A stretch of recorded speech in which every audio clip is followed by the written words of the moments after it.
యువతను ముందుంచడంలో చాలా కృషి చేసిండు.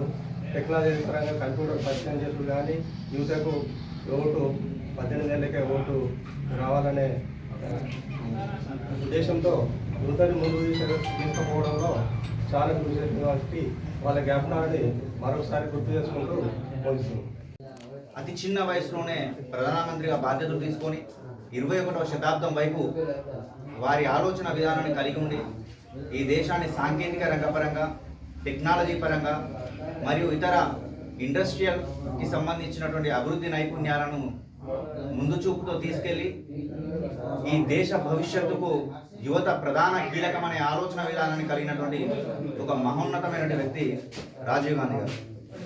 దానితో పాటు ప్రజాస్వామ్య పరిరక్షణకు, గ్రామ పంచాయతీకి మరిన్ని అధికారాలు కల్పించాలని, ఈ దేశ భవిష్యత్తు గ్రామ పంచాయతీల నుండే మొదలు కావాలనే ఒక దృఢ సంకల్పం కలిగినటువంటి ఒక దిక్సూచి మన రాజీవ్ గాంధీ గారు.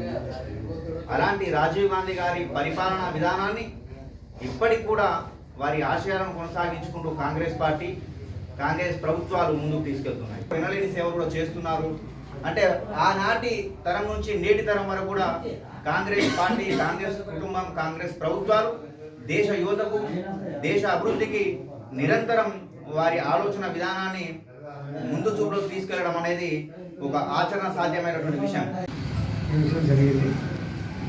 ముందు ఆయన బార్డర్లో నడుచుకుంటూ కాంగ్రెస్ పార్టీ బలోపేతం చేయడానికి మా మొత్తం కాంగ్రెస్ పార్టీ కుటుంబ సభ్యులందరం ముందుండి బలోపేతం చేయడానికి శ్రీరాబాబు కానీ మా రేవంత్ రెడ్డి గారి అందరి విషయంలో కాంగ్రెస్ పార్టీ జాతీయ సందర్భంగా ముందుకు తీసుకుపోతామని మా కాంగ్రెస్ పార్టీ కష్టం ధన్యవాదాలు.